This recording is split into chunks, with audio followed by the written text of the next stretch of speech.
Today's occurrence happened in California. When John Nezza set out to hike on Mount Shasta, he probably expected to have a run-of-the-mill outing. He likely didn't expect to be the reason that Mount Shasta got a reputation for people going missing. And he definitely had no idea whatever happened to him would be eerily similar to what would happen to Carl Landers just a few decades later. I'm Tatiana, and this is the story of disappearances on Mount Shasta.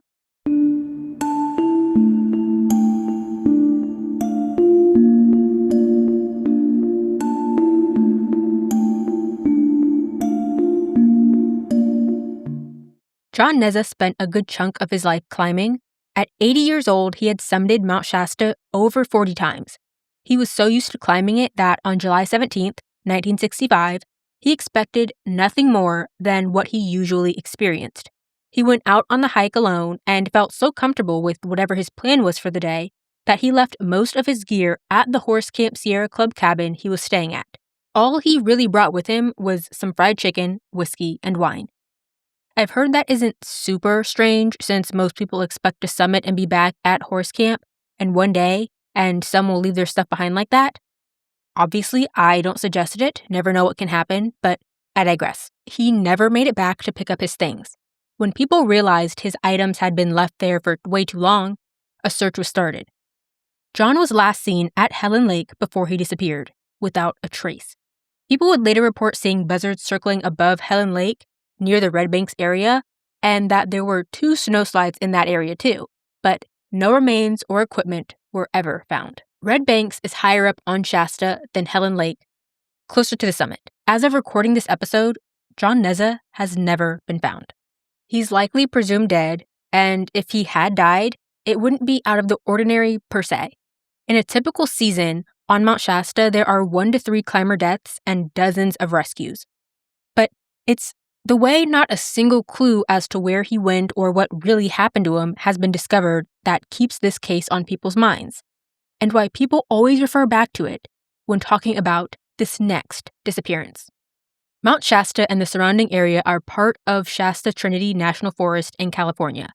There are any number of legends and stories surrounding the area about secret cities and secret people. Shasta is said to be a potentially active stratovolcano at the southern end of the Cascade Range.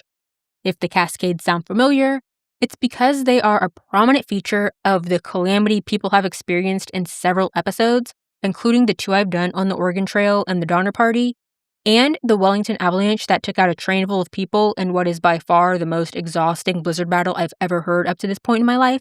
But Shasta is the 2nd highest peak in the Cascades and the 5th highest in the state, reaching just over 14,000 feet or 4,300 meters high.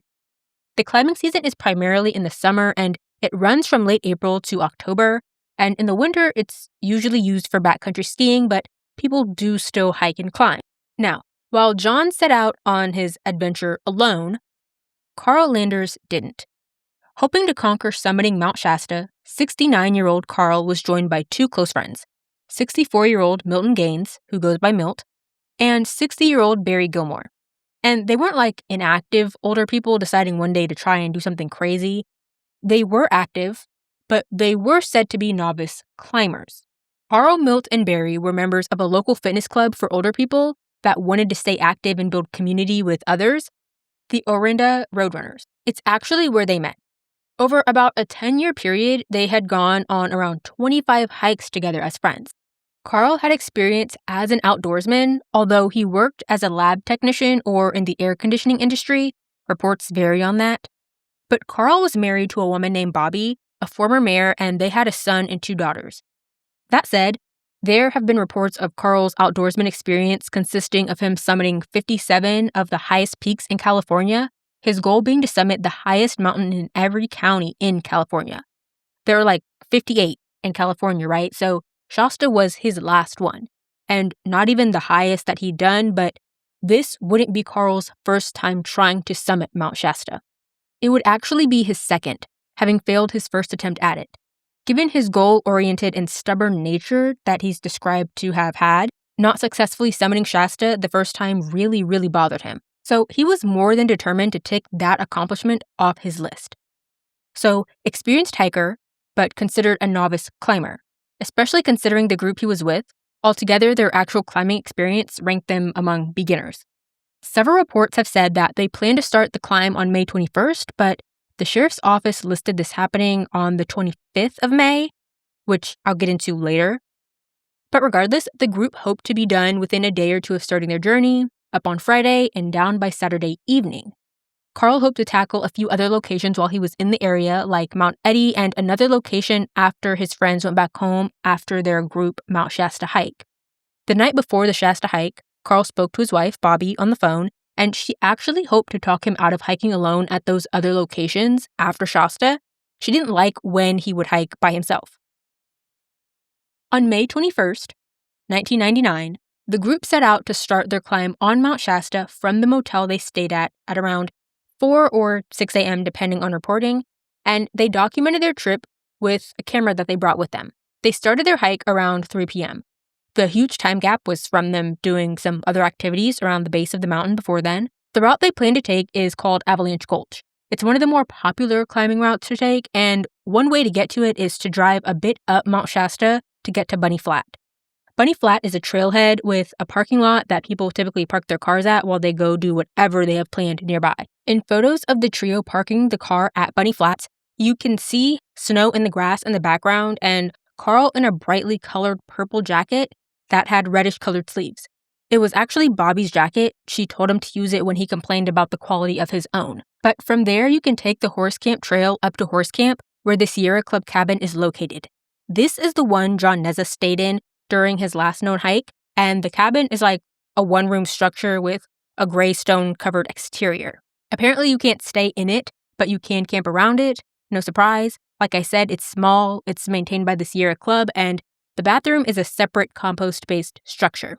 On their way to Horse Camp, it's said that Carl experienced diarrhea, possibly from the altitude or possibly from the Diamox medication that he was taking, which is meant to help with altitude sickness.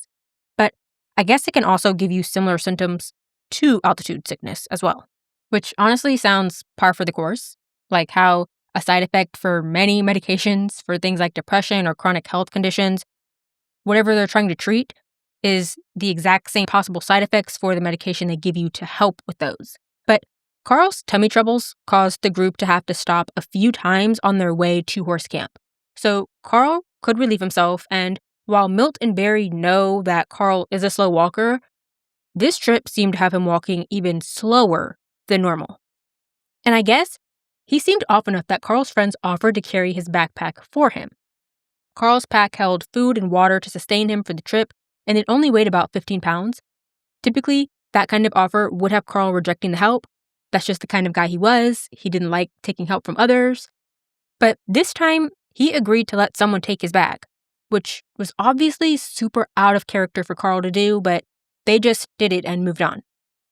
After a little bit, Milt and Barry actually decided to walk behind Carl. His condition caused him to walk slower, and they just didn't want to get too far ahead of him while he was struggling. But at some point, Carl told them to get back in front of him so they could lead the way. After some time, they did manage to reach Horse Camp. And after that, they decided to just keep pushing to try and reach Camp 5050 before that night. Camp 5050 sits at around 9,000 feet on Mount Shasta and is a flat space above the timberline.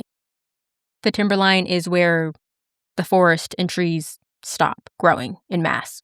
Now, people use Camp 5050 to camp all the time, especially if they won't make it to the next feasible, safe, flat area to set up camp before nightfall. Milt and Barry ended up getting pretty far ahead of Carl to the point where they decided that they would set up at Camp 5050 for the night. Now, while there, the wind was blowing pretty strong, around 50-mile-per-hour wind gust, so Carl really fell behind, and Barry and Milt pushed on, and those two made it to Camp 5050 at around 8 p.m. After a while, there was still no Carl, but another hiker walked up to Barry and Milt while they were at camp and asked if they knew a guy named Carl. They told the hiker that they did know the guy, and that man told them that Carl was a ways down the hill and struggling, really needing help. So the pair went back down about 200 yards to help Carl, and they found him struggling. One of the friends took Carl's bag for him before they both helped him go with them back up to Camp 5050. I'm guessing that they gave Carl his bag back after leaving horse camp when they knew that they would be pushing ahead of Carl and they didn't want to leave him alone without food and water. But once they all made it to Camp 50/50, the trio started digging out an igloo for their tent to set up camp, and the winds were so bad that it actually took them like an hour to get everything set up. During that time, they could tell Carl still wasn't feeling well, but he didn't complain. But he clearly wasn't doing great because they made some chicken noodle soup for dinner that night, and Carl refused to eat, and they also noticed that he wasn't really drinking much water, and his diarrhea was still an ongoing problem. Now, the group originally planned to wake up and continue to the summit at about 3 a.m., but because of how late of a night they had, what with the struggling to get to camp and having to set up and just being up late and everything, they decided that they would just continue whenever they woke up in the morning, which would end up being at about 5:50 a.m. Now, that night, Carl seemed to be having more and more health problems, but he didn't have to leave the tent overnight for the stomach troubles. But the next morning, when everyone woke up, they made hot chocolate on their stove after having some trouble getting it started, what with the wind and everything. And Carl did eat. He ate half a bagel with cream cheese and he drank some hot chocolate. But his friends noticed that he was unusually quiet. When they asked Carl how he was feeling, Carl told them that he was fine. He was still determined to make it to the summit. He said something to the effect of this being the last time he would be able to do this. Like he pretty much said that he would never have a chance to try something like this again. Carl was able to hold down what he ate, although he still wasn't feeling well, having diarrhea once before and after breakfast. The wind was still strong, and the group wasn't totally sure that they would actually complete the entire climb that day. They weren't sure if they would need to turn back and try again another time. So, knowing Carl still wasn't in his prime health and moving really slow, the weather making things kind of dodgy and their camp setup still needing to be taken down as it was like frozen into the ground at this point, Barry and Milt suggested Carl get a head start. They had all decided that they would go to Helen Lake and reassess from there if they would continue to the summit or turn around. So that was the plan. They would all meet up at Helen Lake. Carl would have a head start since he was moving slower, and it would take Barry and Milt a little bit to take camp down. So Carl set off alone towards Helen Lake. Helen Lake is another location I mentioned in John's story, and that's because it's another popular location. It's a highly popular place for people to camp at before trying to summit Mount Shasta, and just a popular camping location outside of that altogether. It's the place people will shoot for if they're not planning to stop at Camp 50/50. The lake is usually frozen, but it is liquid for a short period of time during the year. Now, while they were sending off their ill friend on his own, reportedly, you can see Helen Lake from where they were camped at, and Carl had been on the trail before. It sounds like they should have technically been able to see each other for just about the entire trek between Camp 50/50 and Helen Lake.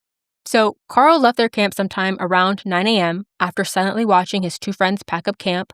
They told him to get started walking after a bit, to which Carl just replied, "Okay," before he set off. But Barry and Milt didn't actually watch Carl head towards Helen Lake, being too preoccupied with packing up camp. Apparently, there was a steady flow of hikers moving through the area, at least since 6 a.m. So it was a busy morning. So they figured if Carl was in trouble, someone else would have helped him or said something or whatever. About 45 minutes later, Barry started on the hike to the lake while Milt was left behind to try and get his crampons to work. It sounds like they didn't fit right or were the wrong size or something, so he had to do some creative work to get them functional.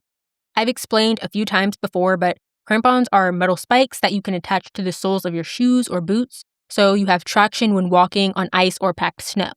They are super sharp since they have to be able to stab into the ice or snow, and you can just buy them and attach them onto whatever shoe that you already own, used for hiking or whatever. Now, Milt left Camp 50/50 at around 10 a.m. and caught up to where Barry was. Barry was about halfway to Lake Helen at that point, and when Milt looked at Barry, he could tell something was wrong. Barry was pale, he didn't look like he was feeling very well, and Barry said as much. The altitude was starting to get to him. So Barry decided that he would turn back to head down Shasta, and not just a little. Barry wanted to go all the way back down to their car to leave. So Barry started back down the hill towards Bunny Flat. Milt stayed and continued to hike up the mountain to find Carl. By this point, the climb was basically going to be aborted. Barry was ill and called it quits. Carl was in just as poor, if not worse, condition, but in total denial. And Milt was the only one well enough to continue climbing, but he wasn't going to do it alone, and he wasn't going to just leave his friends. So Milt continued to Helen Lake, knowing that he would need to tell Carl the climb was off and they needed to head back.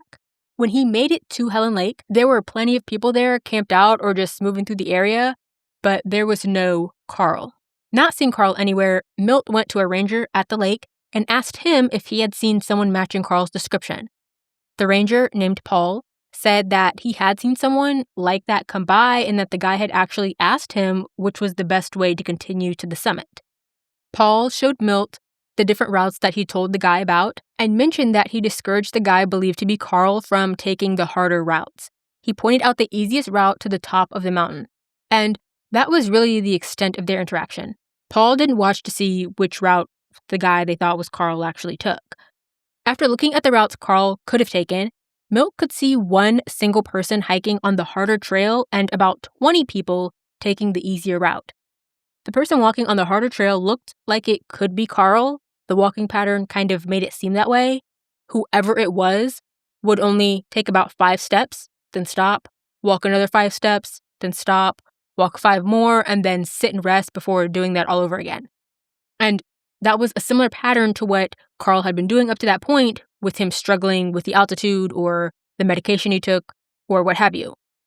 So Milt decided to try and follow that trail up to the rim to see if it was actually Carl struggling to try and keep climbing the mountain. But by the time he made it to where he saw a possible Carl, the person was gone. When looking at the footsteps leading to that spot, they looked like they merged with another group of hikers, or at the very least, the single footprint track merged and met up with what looked like multiple people's footprints. The guy being gone before Milt made it to him made him think that the person couldn't possibly be Carl.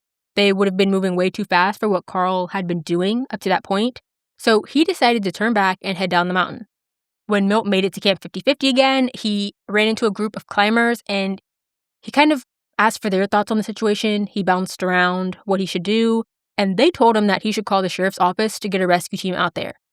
And Milt decided that that's what he would do.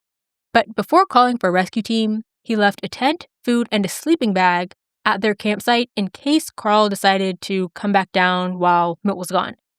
At 8 p.m. on May 22nd, Milt called the sheriff's office from where he was near Helen Lake using a cell phone. When he made the call, he asked the sheriff's office to contact Barry down at Bunny Flats when they got on location, and about 15 minutes later, an officer showed up. They found Barry, and Barry filled out the information needed for the search and rescue report.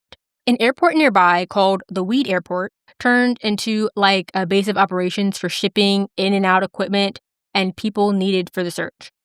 There were extensive searches done by professional mountain rescue teams. Those searches were led by a veteran with over 20 years of experience doing that sort of thing. The guy's name is Grizz Adams. On May 26th, the county sheriff's office sent a couple of deputies to the search and rescue command post at the airport to meet with the guy overseeing the entire operation. That guy is named Sergeant Nicholson, and they were trying to figure out if there was any foul play involved or criminal activity that led to whatever happened to Carl. I guess Sergeant Nicholson told the story of what he was told about Carl's disappearance to the other deputies, but the story that he told them was allegedly wrong. Sergeant Nicholson told the other deputies that Carl, Barry, and Milt arrived at the Sierra Club cabin at Horse Camp on the 21st and stayed the night there before having Carl move ahead the following morning from Horse Camp while Barry and Milt packed up camp there. But that's not what happened, right? Reportedly, they stayed at Camp 50-50, which is almost 2,000 feet higher on Mount Shasta than Horse Camp. Now, more than 80 rescue workers joined Grizz and other rescue workers, including the U.S. Forest Service, the Shasta Mountain Guides, and the county's sheriff department, on skis and snowshoes. Volunteers from counties near and far also came to help. Members of the Yorinda Roadrunners also joined the search. And while all those people searched by land over several days, in the air was a California Highway Patrol helicopter equipped with an infrared sensing device, and 2 National Guard helicopters. So if Carl was on Mount Shasta and had any sort of body heat, he technically should have popped on the infrared sensing device. At some point over the search period, Grizz also actually had a helicopter drop searchers at the summit of Shasta at some point and had them walk down the different routes on the mountain. So, every legitimate trail Carl could have taken down the mountain was searched. And they couldn't find a single trace of him. There was no heat signature, no shoes, no bag, no nothing. And him vanishing like that honestly threw all the locals for a loop. But the report I just mentioned, having some incorrect information on it, was made 4 days after Carl vanished. That's 4 days of people possibly allegedly searching the wrong area, and it doesn't seem to be a typo. Originally, I kind of thought or wondered if there was a mistake in the report or if maybe Carl's friends got it wrong or something. I mean, the scattered reporting on this disappearance is contradictory and confusing and vague, and maybe that's why. Large mistakes may have been made, and in butchering initial rescue efforts, maybe some information was ignored or something to kind of cover up such a giant screw-up. Again, allegedly. Don't know that that's what actually happened. But it seems like if the story Carl's friends told was true and accurate, then yes, they were focusing a big part of the search in the wrong area, and the sergeant in charge of the operation didn't know they were focusing on the wrong area either. It's said that Sergeant Nicholson showed the other deputies where Horse Camp, Helen Lake, and other locations were via helicopter. While they flew over, the sergeant told them that the main search effort was focused on the wooded area where Carl was last spotted. But remember I said earlier, Camp 5050 is well above the tree line. There is some sparse vegetation away from that camp, but Horse Camp is where the wooded area is. It's near the tree line, it's in the trees. Camp 5050 isn't, and that's where Carl is said to have last been seen by his friends. The sergeant told the deputies that one scenario that they were heavily considering was that Carl left Helen Lake and made his way into the wooded area and got lost before making it to Bunny Flat. Now, the problem with that specific theory is that if Carl did do that and traveled back the way he came, Barry or Milt should have seen him on their way up to Helen Lake, unless, I suppose, maybe the wind gusts made them walk with their heads down and they could have passed Carl at a distance without realizing it. Or if Carl did make it to the summit before trying to come back down, it's possible his timeline for descending caused everyone to miss seeing him or wandered off and got lost in a completely different location. Now, obviously, foul play by the friends or family was something that was considered, or by just a random hiker. So Milt and Barry were looked into. And when looking into if Milt or Barry could have done something to Carl, Sergeant Nicholson and the two other deputies all agreed that they didn't think that they were involved with what happened. On May 28th, Bobby was interviewed as well, from where she came out to the area to help with the search, and she was also ruled out. Carl didn't seem to have any financial issues. There were no previous affairs on either of their parts. There were no enemies that Bobby could think of. Nothing that is typically a motive for a crime of this nature, at least according to the answers Bobby gave. But when asked about Carl's health prior to this trip, Bobby did let on that Carl said he didn't feel all the way up to it before the trip started. But because he was so stubborn and set in his ways that he wasn't someone that could be talked out of doing the hike. When Carl's children and children-in-laws were asked about Carl and his life and his enemies and things, they provided largely the same answers. Carl was generally pretty healthy and fit. He was stubborn but well-liked, that sort of thing.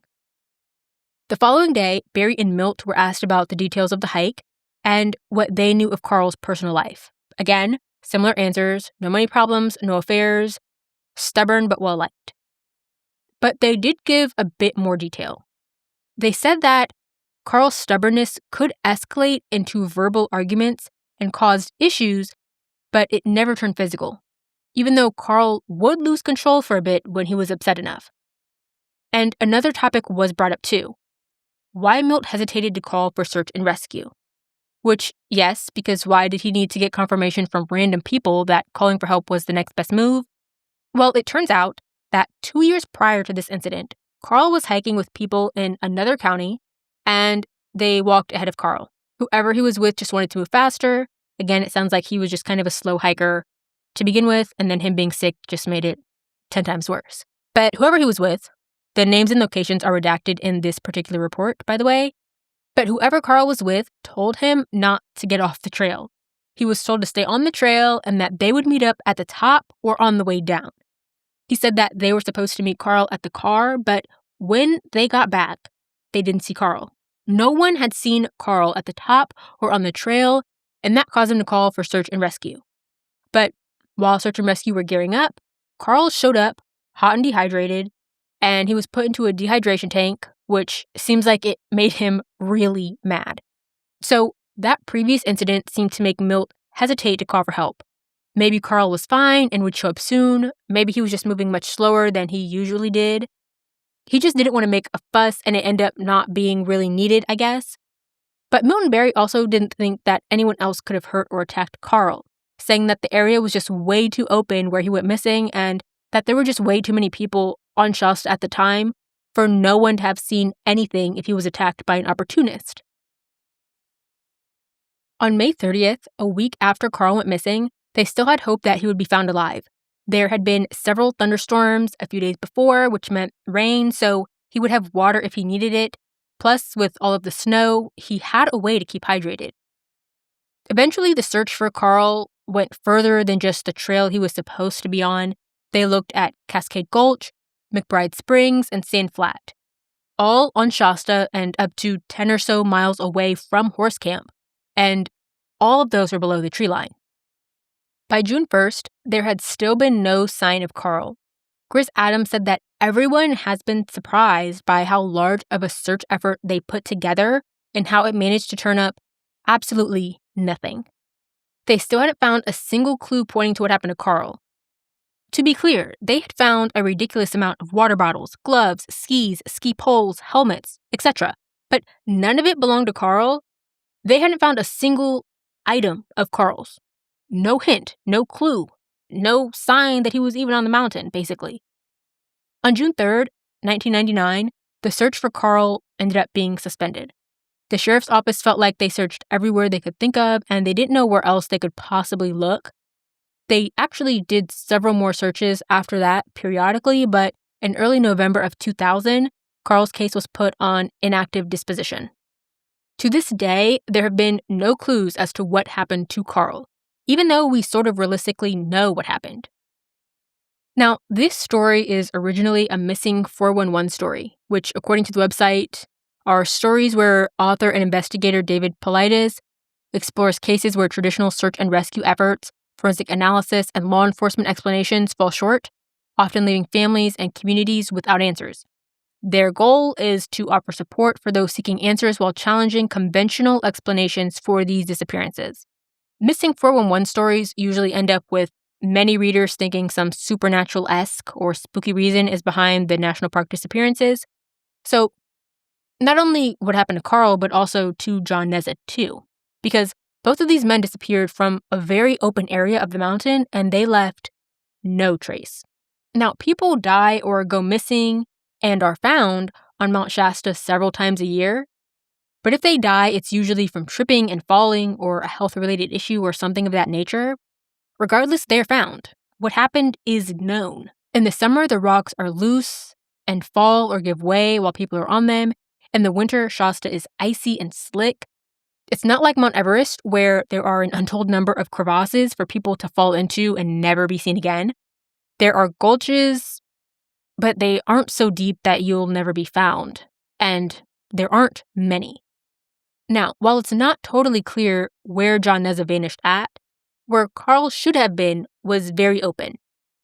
He was moving slowly since he was ill. Both Carl and Barry were feeling ill at altitude, and while altitude sickness is rare below 8,000 feet above sea level, it does happen. Plus, they were both above that point when their symptoms worsened. And if you're someone who lives at or below sea level, let me tell you, that altitude change, even just up to 6,000 or 7,000 feet while hiking, will absolutely make you feel every single foot of elevation change. When you consider how steep of a hike Mount Shasta actually is, that's made worse, because it is very steep. And considering the age of those involved in the story and how Carl wasn't feeling his best even before they started, yeah, he definitely wasn't like jogging up Shasta. But Barry being ill caused him to move so slowly that with a 15-minute head start, Milt caught up to him with a clear line of sight.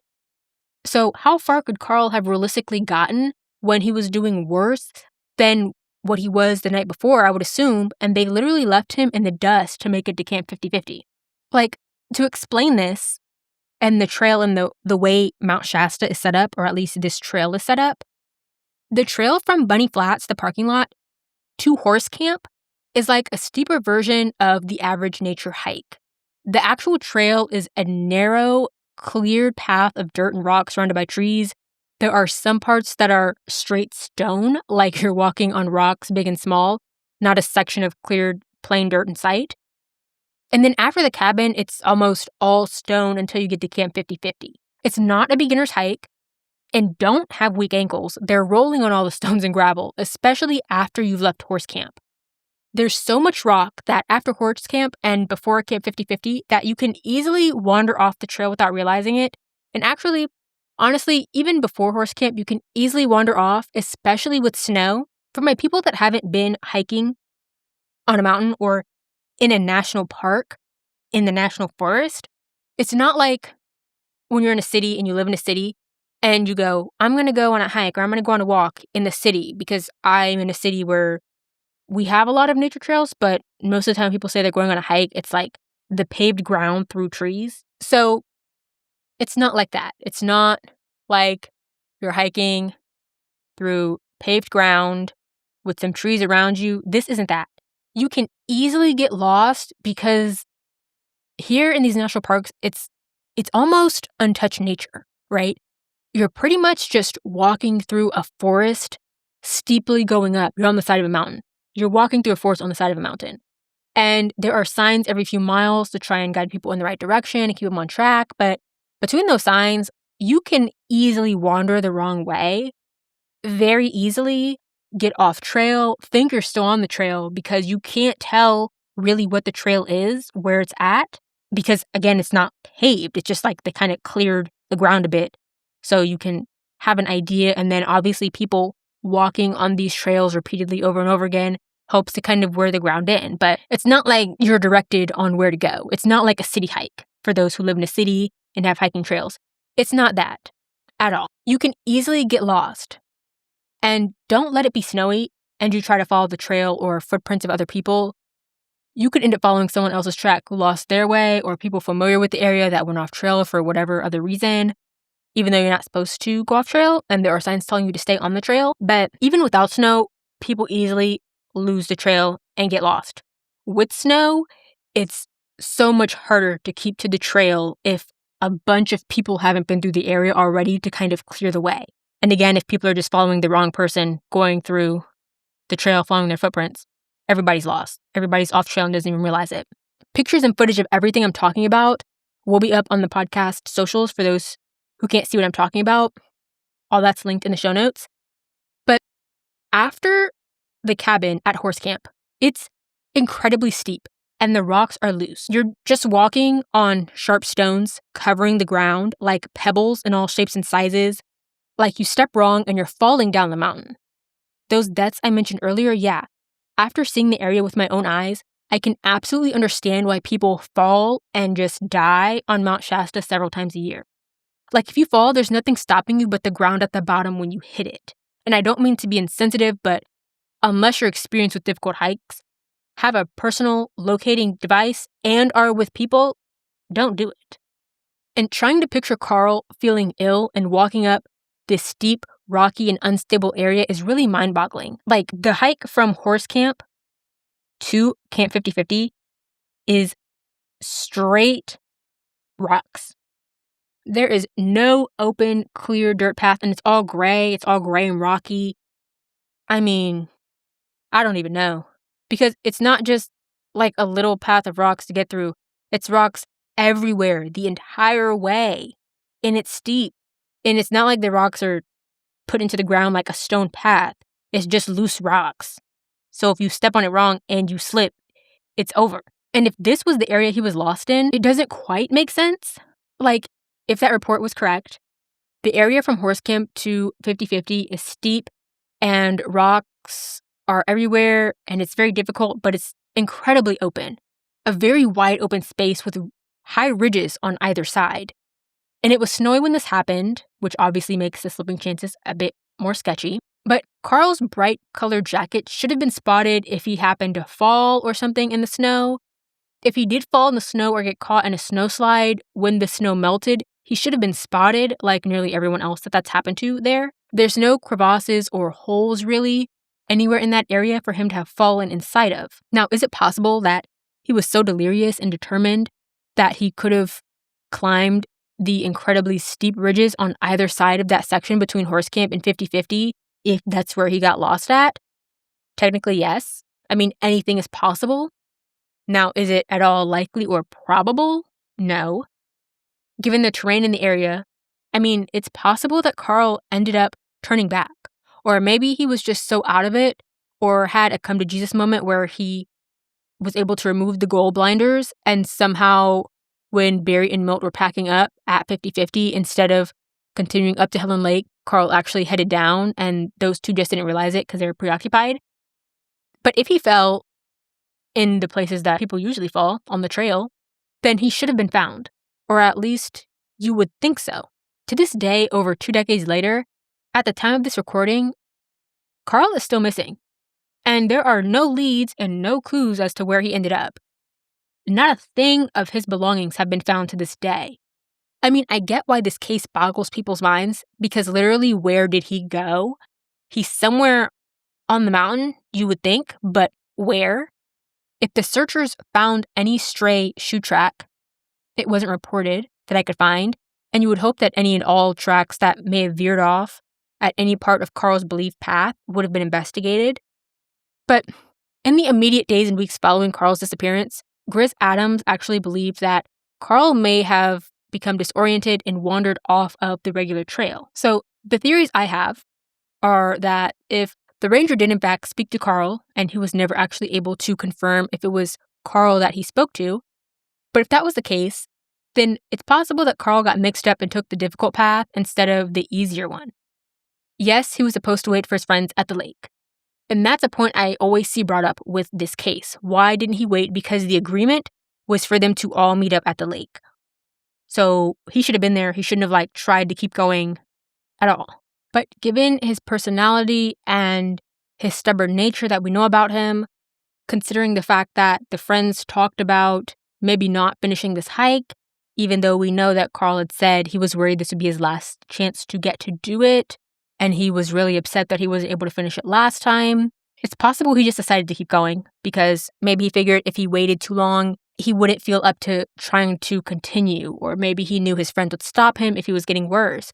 Or it's possible that he feared they would call off the hike if it took them longer than he believed it would take them to show up at Helen Lake. Perhaps he thought that they did give up and turn back and go back down the mountain, and he just wasn't going to do that since he believed this was his last chance to complete his goal, and so he was like, I'll see them at the car once I finish what I came here to do, and decided to keep going. So he pushed on and maybe on purpose, most likely on accident, took that harder trail. But let's say, on accident or on purpose, he was the guy that Milt saw struggling to go up the hill. How Carl moved so fast that Milt didn't catch up to him? I don't know. But perhaps the single set of tracks that appeared to merge with the group were actually Carl. And maybe he didn't meet up with anyone, and those were older tracks that just seemed like whoever was hiking alone merged with the group, but they didn't actually. Maybe Carl continued, maybe not even very far, perhaps just a ways away from where the tracks merged, and he fell off and down Shasta somewhere that rescuers couldn't get to search or didn't think was plausible for someone to end up at. That's what I think is most likely. Took the difficult path, he was the person that Milt saw in the distance struggling up, and he fell off somewhere that no one would have considered or thought possible because it would have been so far off the trail. But another possibility is that he did use that easier route and got mixed up in the people hiking up there, so Milt didn't see him.